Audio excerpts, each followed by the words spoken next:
வருது திருநெல்வேலி ஸ்பெஷல் இட்லி பொடி. சுட சுட இட்லிக்கும் தோசைக்கும் அருமையாக இருக்கும். இந்த இட்லி பொடியை வச்சு பொடி இட்லியை செஞ்சு லஞ்ச் பாக்ஸ்க்கோ ட்ராவலிங்க்கோ கொடுத்தீங்கன்னா ஒன்று கூட மிச்சமாகாது. அந்தளவுக்கு டேஸ்ட்டு சூப்பராக இருக்கும். முதல்ல ஒரு பேனில் 1/4 கப் அளவுக்கு கருப்பு எள்ளு சேர்த்துக்கங்க. இந்த இட்லி பொடிக்கு கருப்பு எள்ளு தான் சேர்க்கணும். அடுப்பு மீடியம் லோ ஃப்ளேமில் வச்சு இந்த எள்ளை நல்லா வறுத்து விட்டுக்கங்க. எள்ளு நல்லா வறுபட்டு லேசாக அங்கேயும் இங்கேயும் வெடிக்க ஆரம்பிக்கும். அது வரைக்கும் நாம் இதை நல்லா வறுத்து விட்டுக்கலாம். கொஞ்ச நேரத்துலேயே பார்த்தீங்கன்னா எள்ளு நல்லா வறுபட்டு வந்துடுச்சு, லேசாக வெடிக்கவும் ஆரம்பிச்சிடுச்சு. இந்த சமயத்தில் நாம் வெளியே எடுத்துடலாம். இதை தனியாக ஒரு பிளேட்டுக்கு மாற்றிடுங்க. இதை ஆறட்டும். அடுத்து அதே பேனில் 1/2 கப் அளவுக்கு கருப்பு உளுந்து எடுத்துக்கங்க. இந்த இட்லி பொடிக்கு கருப்பு உளுந்து சேர்த்தா தான் நல்லாயிருக்கும். அதனால் கண்டிப்பாக கருப்பு உளுந்தே சேர்த்துக்கங்க. அடுப்பு மீடியம் ஃப்ளேமில் வச்சு இதை நல்லா வறுத்து விட்டுக்கங்க. உளுந்து நல்லா வறுபட்டு செவந்து வரணும். அது வரைக்கும் நாம் இதை வறுத்து விட்டுக்கலாம். கொஞ்ச நேரத்துலேயே பார்த்தீங்கன்னா உளுந்து நல்லா இந்தளவுக்கு வறுபட்டு செவந்து வந்துடுச்சு. இப்போ நாம் இதை வெளியே எடுத்துடலாம். அடுத்து அதே பேனில் ஒரு சின்ன ஸ்பூன் அளவுக்கு எண்ணெய் சேர்த்துக்கங்க. நல்லெண்ணெயாக இருந்தால் ரொம்பவே நல்லது. எண்ணெய் லேசாக சூடானதும் ஒரு சின்ன துண்டு கட்டி பெருங்காயத்தை லேசாக உடச்சி சேர்த்துக்கங்க. இந்த பெருங்காயம் எண்ணெயிலேயே நல்லா பொரிஞ்சு வரட்டும்.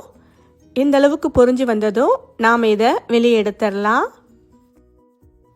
அடுத்து அதே எண்ணெயில் ஒரு 5-6 பல் பூண்டு சேர்த்துக்கங்க. 2ஆக நறுக்கி சேர்த்துக்கங்க. இப்போ இந்த எண்ணெயிலேயே இந்த பூண்டு நல்லா வதங்கி செவந்து வரட்டும். அது வரைக்கும் நாம் இதை வதக்கி விட்டுக்கலாம்.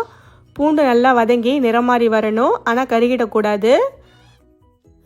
பூண்டு இந்தளவுக்கு நல்லா வதங்கி வந்ததும் இப்போ நாம் இதை வெளியே எடுத்துடலாம். அடுத்து அதே எண்ணெயில் ஒரு 9லேருந்து 10 காஞ்ச மிளகாய் உங்கள் காரத்துக்கு ஏற்ற மாதிரி நீங்கள் சேர்த்துக்கலாம். கூடவே கொஞ்சமாக கருவேப்பிலை. இப்போ இது எல்லாத்தையும் சேர்த்து நல்லா வதக்கி விட்டுக்கங்க. மிளகாய் கருகிடாமல் லேசாக செவந்து வந்தால் போதும். அது வரைக்கும் நாம் இதை வதக்கி விட்டுக்கலாம்.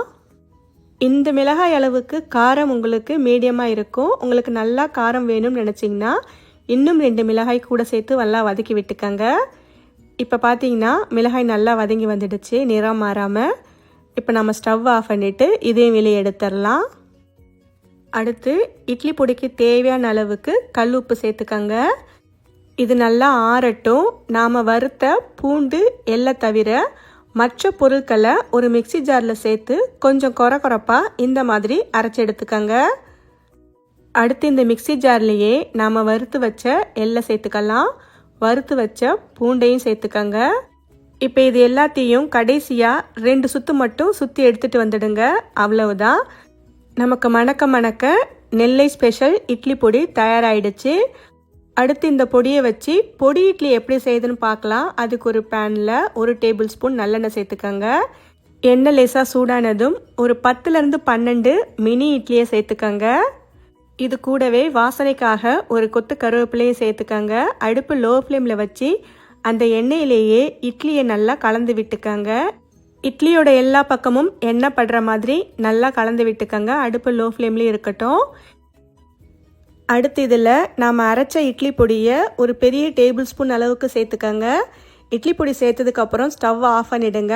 ஆஃப் பண்ணிவிட்டு இது எல்லாத்தையுமே சேர்த்து எல்லா பக்கமும் பரவுற மாதிரி நல்லா கலந்து விட்டுக்கங்க. இட்லி பொடியோட அளவு உங்கள் விருப்பத்துக்கு ஏற்ற மாதிரி தேவைப்பட்டால் இன்னும் கூட கொஞ்சம் சேர்த்து நல்லா கலந்து விட்டுக்கங்க. எல்லா பக்கமும் நல்லா திருப்பி விட்டு இட்லி பொடி எண்ணெயில் நல்லா ஒட்டினதுக்கு அப்புறமா நாம் இதை வெளியே எடுத்துடலாம். இந்த பொடி இட்லியை சுட சுட சாப்பிட்டாலும் சூப்பராக இருக்கும். இல்லைன்னா லஞ்ச் பாக்ஸுக்கும் ட்ராவலிங் கூட நீங்கள் பயன்படுத்திக்கலாம். ரொம்பவே நல்லாயிருக்கும். ஓகே ஃப்ரெண்ட்ஸ், இந்த ரெசிபியை உங்கள் வீட்டில் ஒரு முறை ட்ரை பண்ணி பார்த்துட்டு எப்படி இருக்குன்னு சொல்லுங்கள்.